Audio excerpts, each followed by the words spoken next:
நாகம்மா மன்னிச்சிருங்க. எப்பவுமே அழும்போது சொல்லிட்டு இருங்க அத்தை. அப்பதான் தெரியும் நாகம்மாக்கு எதுக்கு அழுறீங்கன்னு. எதுவும் சொல்ல தேவையில்லை, எனக்கு எல்லாமே தெரியும்.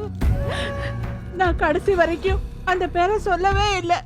என் கை காலு இடுப்பு அத்தனையும் அங்கங்கமா சுளுக்கு பிடிச்சி வாய் பேச முடியாம போனப்போ கூட நாகம்மான்னு உங்க பேரை தான் சொன்னேன். ஆமாங்க, அவங்க நாகம்மான்னு தான் சொல்ல முயற்சி பண்ணாங்க. அதுக்குள்ள ஏதோ ஒரு சக்தி வந்து அவங்க வாயை கட்டி வார்த்தையை வர விடாம பண்ணிருச்சு.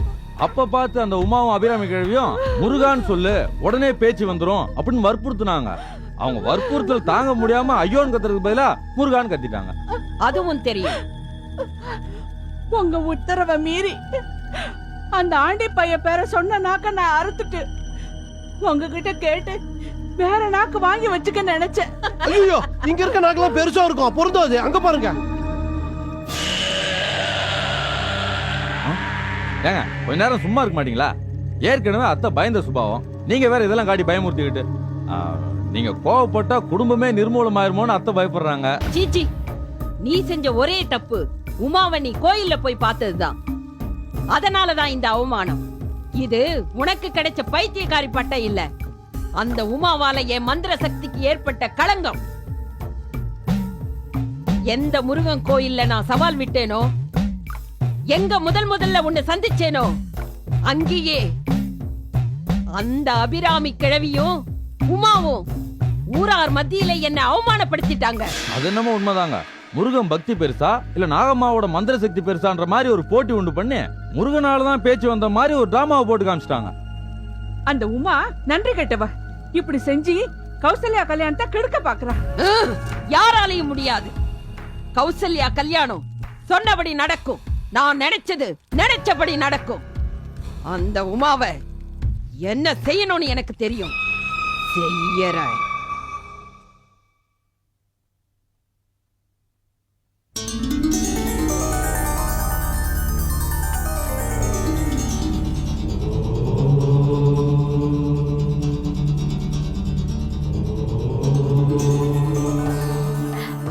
வேலா, இப்பதான் உன்னை நினைச்சேன். எதிரில வந்து நிக்கிற. அதுக்காக நீ சதா சர்வகாலமும் என்னையே நினைக்க மாட்டேங்கிறியே. எப்பயாவது ஒரு முறை தானே நினைக்கிற. சதா சர்வகாலமும் முருகனை நினைக்கிறேன், அடிக்கடி வேலை நினைக்கிறேன். என்ன முருகன் மாதிரி நினைக்க தோணலையே உனக்கு? அப்ப பாப்பா, உனக்கு ஏன்டா என் முருகன் மேல இவ்ளோ பொறாம? எதுக்கு நான் என் மேலேயே பொறாமப்படணும்? மண்டு மண்டு. நான் ஒண்ணும் மண்டு இல்ல, நீதான் மண்டு. இரு, சாமிக்கு நிவேதியம் பண்ணிட்டு உனக்கு தரேன். நான் இங்க இருக்கேன், அவ அங்க பூஜை பண்றாளே. மண்டு மண்டு.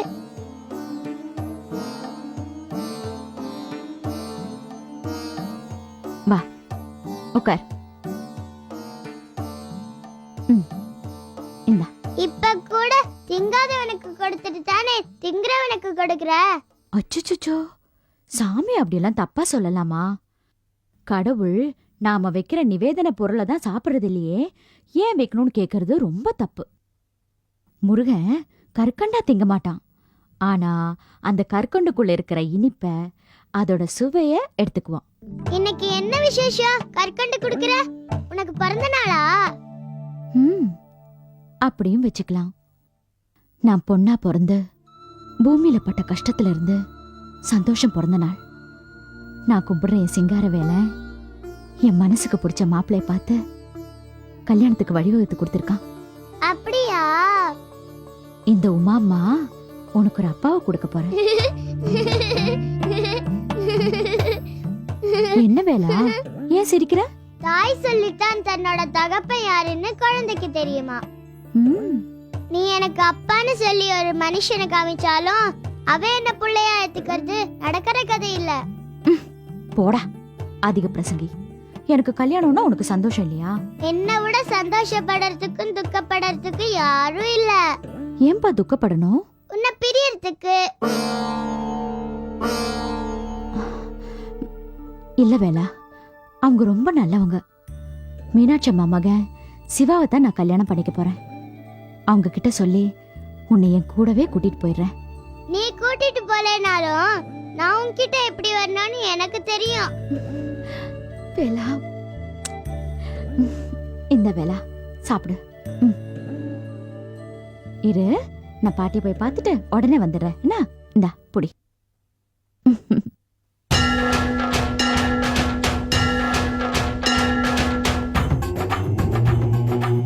எனக்கு தாய்மானவள் இவ்வளவு கல்யாணம் செஞ்சு கொடுத்து அனுப்புறதே என் அவதார நோக்கத்துக்கு அஸ்திவாரம் போடத்தான்.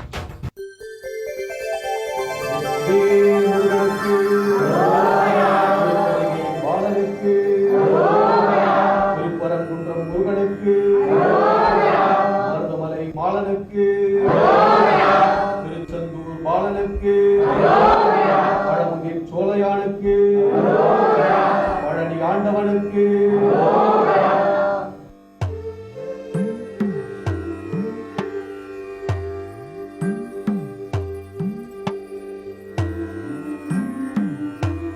வேல் முருகனுக்கு, வேல் முருகனுக்கு, கந்தனுக்கு, கடம்பனுக்கு, கார்த்திகேயனுக்கு. பார்க்கறதுக்கு கண்களும், கேட்கறதுக்கு காதும், பேசவும் சாப்பிடுறதுக்கு வாயும், நடக்கிறதுக்கு கால்களும், காரியங்களை செய்யறதுக்கு கைகளும், நீர், நிலம், காற்று, நெருப்பு, ஆகாயம், காய், கனி, இதெல்லாம் நமக்கு தந்த ஆண்டவனுக்கு நாம எப்பவுமே கடனாளிகள் தான். அவனை நினைக்கிறது மூலமா, அவன் பேரை சொல்றது மூலமா நாம எல்லாரும் அந்த கடனை அடைக்க முடியும். அரோகரா. நல்லது, முருகன் துணை இருப்பான்.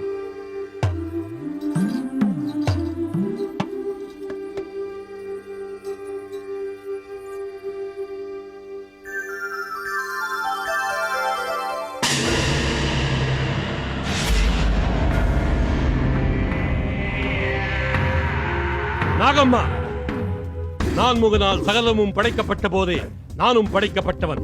பக்திக்கும் முக்திக்கும் அப்போதே எந்தெந்த யுகத்தில் எப்படி சித்தியாகும் என்ற கணக்கை பிரம்மன் கணித்து விட்டான். கிருத யுகத்தில் ஞானத்தினால் முக்தியும் பக்தியும், திரேதா யுகத்தில் தானத்தினால் முக்தியும் பக்தியும், துவாபர யுகத்தில் யாகத்தினால், இந்த கலியுகத்தில் பக்தியினால் முக்தி. ஒருமுறை இறைவனின் திருநாமத்தை உச்சரித்து அவனை நேர்த்தால் போதும், அது பக்தியாக கருதப்படுகிறது. கோயிலுக்கு போவதும் அங்கே கும்பிடுவதும் ஆகம வழி வந்தது. மனதால் நினைத்து மனதில் இறைவனை வரிப்பது ஆன்ம வழி. உங்களால் கூடவா அந்த ஆன்ம வழி பக்திக்கு அழிவு ஏற்படுத்த முடியாது? நாகம்மா, படைப்பு துவக்கிய நாள் முதல் இன்று வரை தேவாசுர யுத்தம் பலவிதமாக பல ரூபங்களில் நடந்தது. அப்போது கூட பக்தி தான் ஜெயித்தது. அந்த பக்தி பயத்தால் வந்தது, பலனை எதிர்பார்க்கும் எண்ணத்தால் ஏற்பட்டது. அந்த இரண்டு காரண காரியங்கள் மட்டுமே வாமாதார பூஜைக்கு மனிதர்கள் நம்பசம் இழுக்கப்பட்டார்கள். ஆனால் இப்போது போத்தி மூலம் முருகன் கொண்டு வரவிருக்கும் பக்தி ஆன்ம பக்தி, உள்ளத்தை கோயிலாக்கும் நிலை. அது வந்தால் எனக்கு தோல்வி. அதை தடுக்க போத்தியை அழித்து விடலாமே. அதைத்தான் நீ முண்டத்தை ஏவி உடனே செய்ய வேண்டும். மனிதன் மனதை இறைவனிடம் தந்துவிட்டால் தீயதை கந்தன் தீர்த்து விடுவான். தீமை அணுகாத மனிதன் அமைதிக்குள் அடங்கினால் எனக்கு வேலை இல்லை. கெட்டதின் நிழலில் நல்லது நடக்கிறது. கடும் வெயிலில் கருநாகம் படமெடுத்து அந்த படமெடுத்த நாகத்தின் நிழலில் தவளைக்கு பிரசவம் நடந்ததே, அதுதான் கலியுகம் பிறந்த நாள். ஆதிசங்கரர் அதை குறிப்பறிந்து அத்தனை கோயில்களிலும் ஸ்ரீ சக்கரம் பிரதிஷ்டாபனம் செய்து நரபலி வாமாதார பூஜைகளை தடுத்த நாள். இன்று அந்த பக்தி மேல் உயர்ந்து கிருதயுகம் போல் ஞான பக்தியாகும் நிலையை போத்தி மூலம் முருகன் கொண்டு வந்தால் விதி அழியும், மதி வெல்லும். அதை உடனே தடுத்தாக வேண்டும். போத்தி மனதில் கோயில் கட்டி கும்பாபிஷேகம் செய்து குமரன் குடிப்புக கூடாது. தங்கள் கட்டளையை நிறைவேற்றுவேன். முண்டத்தை ஏவி போத்தியை அழித்து தங்களை மகிழ்விப்பேன். வெற்றி உண்டாகட்டும். அம்மா, அம்மா, அம்மா, அம்மா, சிவா, உனக்கு பாப்பா, அம்மா, உனக்கு ஒண்ணும் இல்லையே? எப்படிம்மா இருக்க? உனக்கு ஏதாவது ஆயிருக்குமான்னு பயந்துட்டேன். சிவா, நீ பயப்படுற அளவுக்கு எனக்கு எதுவும் இல்லப்பா. எனக்கு ஒண்ணும் ஆகல. ஒரு கண்டத்துல இருந்து தப்பியாச்சு. கூடவே இருந்து என்ன கண்ணுக்குள்ள வச்சு காப்பாத்தினதெல்லாம் இந்த உமாதான். ரொம்ப தேங்க்ஸ் உமா. அம்மாக்கு ஒன்றும் இல்லையே? நீங்க கவலைப்படுற மாதிரி ஒண்ணும் இல்ல. இப்ப நல்லா ஆயிட்டாங்க. சிவா, வா வா வா வா. என்னடா இப்பதான் வந்தியா? இப்போதான் வந்தேன். அம்மாக்கு ஏதாவது ஆயிருக்குமான்னு ரொம்ப பயந்துட்டேன். போன இடத்துல ஃபோன் இல்லை. நியூஸ் ரொம்ப லேட்டாக தெரிஞ்சது. கிச்சா அங்கிள் தான் ஃபோன் பண்ணி சொன்னார். டேய் மகேஷ், டாக்டர் மீட் பண்ணியா? என்ன சொன்னார்? டாக்டர் அம்மாவை ஆபத்துல இருந்து காப்பாத்திட்டார். உண்மை சொல்லணும்னா உமா தான் ராத்திரும் பகல்னு பார்க்காம பக்கத்துல இருந்து கவனிச்சுட்டா. அதுவும் சாதாரண கவனிப்பில்லடா, பாசமும் கனிவும் கலந்த கவனிப்பு. உமா, உங்களுக்கு எப்படி நன்றி சொல்லுதுன்னு எனக்கு தெரியல. நான் என் கடமையை தானே செஞ்சேன். இதுக்கு எதுக்கு எனக்கு நன்றி சொல்றீங்க? தர்மம் தலை காக்கும் பாங்க. நீங்களும் உங்க அம்மாவும் செஞ்ச தர்மம் தான் அவங்கள இன்னைக்கு காப்பாத்திருக்கு. அதே மாதிரி நீ செய்யற நல்லது எல்லாத்துக்கும் முருகன் உனக்கு ஒரு குறையும் இல்லாம நல்லபடியா வைப்பாருமா. அடேங்கப்பா சிவா, உங்க அம்மா மனசுல உமா ஸ்ட்ராங்கா ஒரு இடத்த பிடிச்சிட்டா. அம்மா மனசு மட்டுமா? அவங்கள முதல்ல பார்த்தப்பவே என் மனசுலயும் ஒரு மரியாதைக்குரிய இடத்த பிடிச்சிட்டாங்க. குடும்ப பொண்ணுனா உமா மாதிரி இருக்கணும்னு அடிக்கடி என் மனசு சொல்லிக்கிட்டே இருக்கும். சரி சிவா, நீ குளிச்சுட்டு சாப்பிட்டு ரெடி ஆயிடு. ஆ. அம்மாவோட ஹெல்த் கண்டிஷன் எப்படி இருக்குன்னு டாக்டர் கேட்டு வந்துடலாம். சரி சரி, நான் வெந்நீர் எடுத்து வச்சுட்டு சொல்றேன். ஆ. குளிச்சிட்டு வாங்க, சாப்பிடலாம். சரி. பாத்தியாடா ஸ்பீட? ப்ராப்ளம் எதுவும் நீ இல்லை. வீணா கவலைப்படாத சிவா, எனக்கு ஒண்ணும் இல்ல, எல்லாம் சரியாயிடும். தயவு செஞ்சு ஸ்ட்ரெயின் பண்ணிக்காம ரெஸ்ட் எடுத்துக்கோமா. டேய் டேய் டேய், அவங்க தான் ஆபத்துல இருந்து மீனிட்டாங்கல்ல, அப்புறம் எதுக்குடா சின்ன குழந்தை மாதிரி அடம் பிடிச்சிட்டு இருக்க? அது சொன்னா எனக்கு புரியாது. மகேஷ், ரொம்ப ரொம்ப தேங்க்ஸ்டா. எனக்கு எதுக்குடா தேங்க்ஸ் சொல்றேன்? ஆ?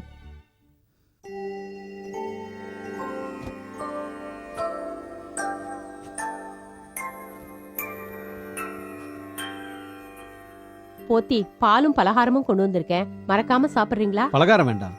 நாளைக்கு என் தகப்பனாருக்கு திதி கொடுக்கணும். அதனால இன்னைக்கு ராப்பொழுது பட்னியா இருந்து விரதம் இருக்க போறேன். பால் மட்டும் போதும்.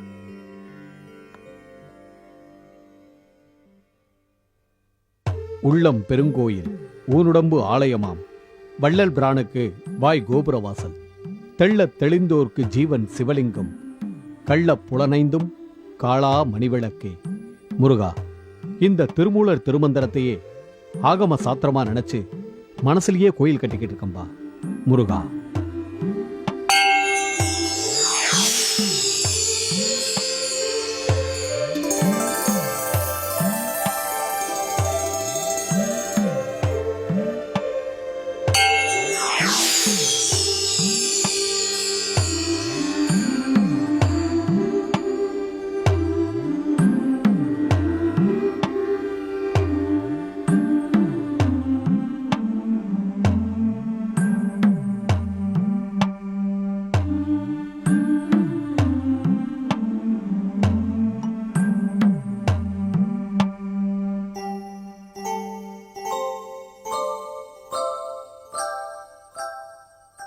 பானுகோபா, பிரம்மராட்சசா, தலையில்லா முண்டமே, தறிகட்டு ஓடிவா.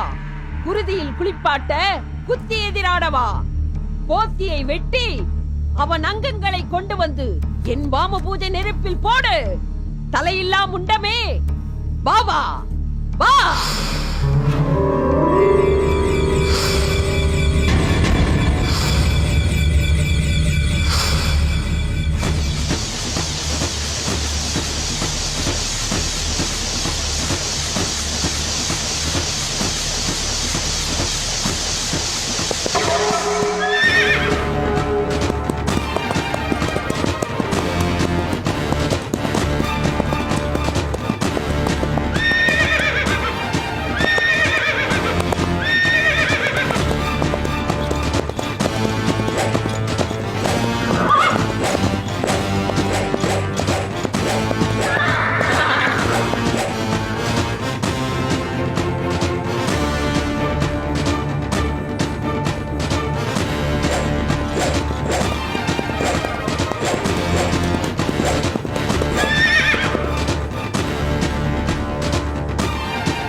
போதுமா, இன்னும் கொஞ்சம் சாப்பிடுங்கம்மா. போதுமா. சரி, தண்ணி குடிங்க. இருங்க, மாத்திரை எடுத்துட்டு உமா, வரேன். ம், இன்னைக்கு கிருத்திகம்மா, சரி. எனக்கு ராத்திரி சாப்பாடு வேண்டாம். ம், நீ மட்டும் விரதம் இருந்து எல்லா புண்ணியத்தையும் தேடிக்காத. எனக்கும் கொஞ்சம் பங்கு கொடுமா. என் புண்ணியத்தை பூரா கொடுத்துறேன்.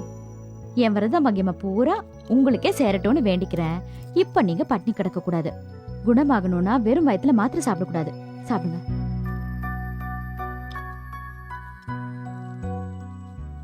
நீங்க படுத்துக்கங்கம்மா, வேலையை முடிச்சுட்டு வந்துடுறேன். உமா, அந்த கந்த சஷ்டி புக்கை கொஞ்சம் எடுத்து கொடுத்துட்டு போமா. சரி.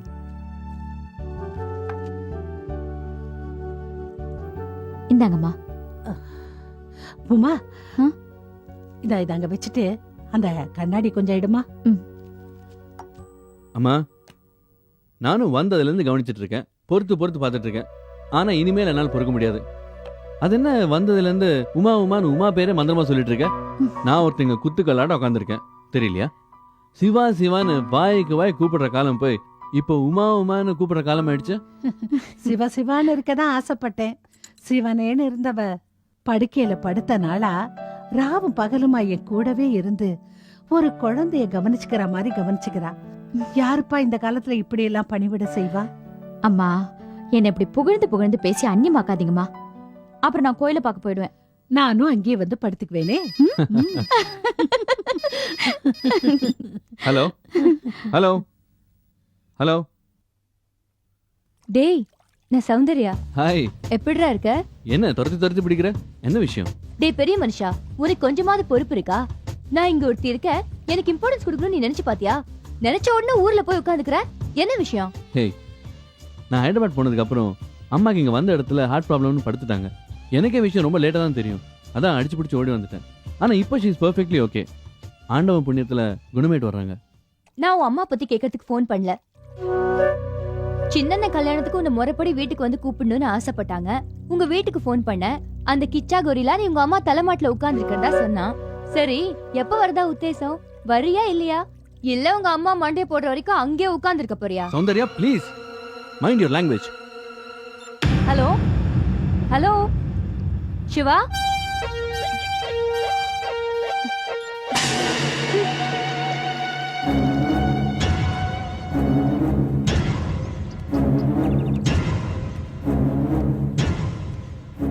ஏம்மா, நான் தெரியாம தான் கேட்கிறேன்.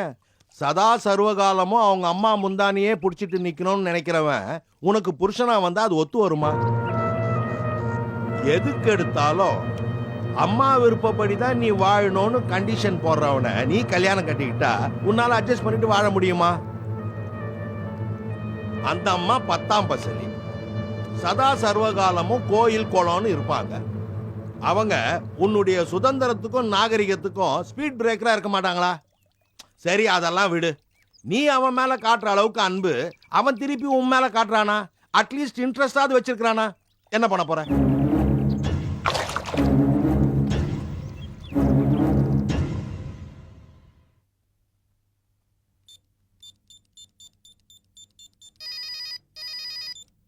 ஹலோ. ஏன்டா பேசிட்டு இருக்கும்போது போனை கட் பண்ண? இத பாரு சௌந்தர்யா, நீ பேசின விதம் எனக்கு பிடிக்கல. ஏன், உங்க அம்மாக்கு உடம்பு சரியில்லைன்னா என்னையும் அங்க வந்து ஒப்பாரி வைக்க சொல்றியா? ஹே சௌந்தர்யா, வேணாம், ப்ளீஸ் லீவ் இட். எங்க அம்மாக்கு என்னாச்சு, எப்படி இருக்குன்னு கேட்காட்டியும் பரவாயில்ல. தயவு செஞ்சு இப்படி அசிங்கமா பேசாத. இங்க பார் சிவா, உனக்காக உங்க அம்மா மேல பாசம் இருக்கிற மாதிரி என்னால நடிக்க முடியாது. உனக்கு உங்க அம்மா மேல பாசம் இருக்கிற மாதிரி என்கிட்ட இருக்கணும்னு எதிர்பார்த்தினா நீ முட்டாள். ஆமா, மனிதாபிமானத்துக்கு அர்த்தமே தெரியாது. உன்னை காதலிச்சனா கண்டிப்பா ஒரு முட்டாள் தான். உன்னை காதலிச்சதே ஒரு பாவம் நினைக்கிறேன். இன்னொரு தடவை எனக்கு ஃபோன் பண்ணி என்ன டிஸ்டர்ப் பண்ணாது. You got it?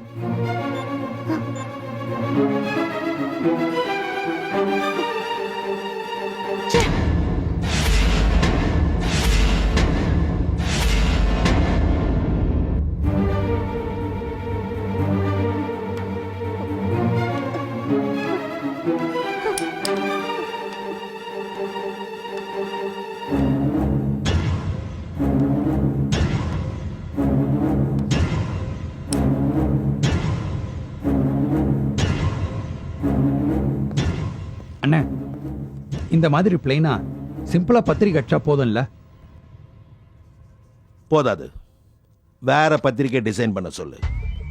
அந்த பத்திரிக்கையில இந்த கல்லை வச்சு டிசைன் பண்ண சொல்லு. அதே மாதிரி 100 பத்திரிக்கை ரெடி பண்ண சொல்லு. எல்லா பத்திரிக்கையிலும் இதே மாதிரி கல் இருக்கணும், மறந்துடாத. இந்த கல்லை பதிச்ச பத்திரிக்கையை மட்டும் மறக்காம என் கையில கொடுத்துரு. எதுக்குண்ணே? மடையா, சிவா மோதிரத்தை மாத்தின டெக்னிக்க நம்ம இந்த பத்திரிக்கை மூலமா அவனுக்கு திருப்பி செய்ய போறோம். இது நாகம்மா கொடுத்த ஒரிஜினல் மோதிரம். இதுல இருக்கிறது நாகம்மா கொடுத்த ஒரிஜினல் கல்லு. முதல்ல இந்த கல்லை மாத்திட்டு இதே மாதிரி வேற ஒரு கல்லை இந்த மோதிரத்துல பதிச்சுடு. ஏன்னா நம்ம தங்கச்சி சௌந்தர்யா எப்ப வேணா இந்த மோதிரத்தை கேட்பா. அவகிட்ட கொடுத்துரு, அதோட அந்த பிரச்சனை தீந்துரும். இந்த கல்லு பதிச்ச பத்திரிக்கைய நான் சிவாக்கு அனுப்ப போறேன். அவன் செஞ்ச செய்வினைய அவனுக்கு நான் திருப்பி செய்ய போறேன். அதுக்கு இதுதான் சரியான நேரம். அவன் ஊர்ல இல்ல, அவன் ஊருக்கு வரத்துக்குள்ள பரலோகம் போயிடுவான். இப்பவே செஞ்சிடறேண்ணே. ம் ம்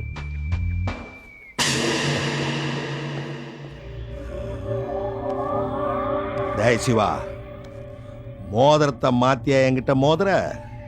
பத்திரிக்கையில கல்ல வச்சு உன் கவனத்துக்கு வராமலே உன் கதையை முடிக்கிறேன்டா.